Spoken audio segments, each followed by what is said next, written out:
Hello, greetings from Boonery TV. Today's news alert is a nurse gives saline instead of COVID vaccine.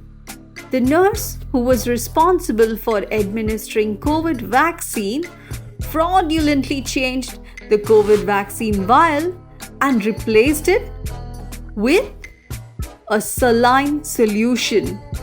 She injected this saline solution instead of the COVID vaccine to many people. This news is coming in from Friesland, Germany. This shocking news has left the locals baffled. The 40-year-old nurse was fired from her job. Why?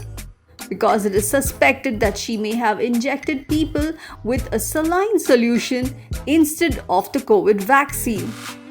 Authorities estimate that the number of people who have got the saline injected instead of the vaccine is about 8,600. People went home thinking that they were vaccinated and safe now, while the fact is that they were not. It was just a normal saline solution. A saline solution is the one which is given when patients are weak. This saline solution was replaced with vaccine. What a loss!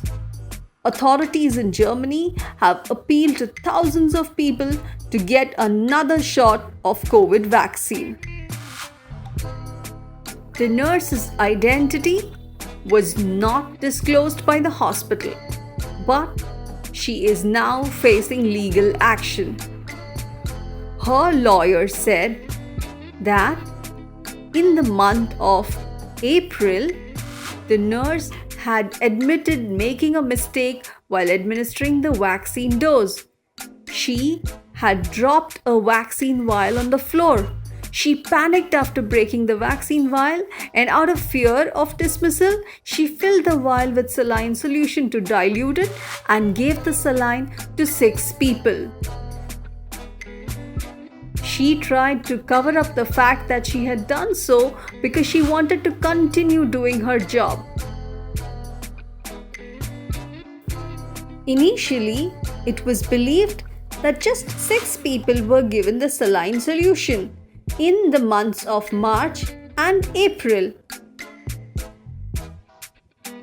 But when the people who had got the vaccine dose were called again and an antibody testing was carried out to see if the people really had developed immunity to fight the disease, a much wider group of people was suspected to have been affected.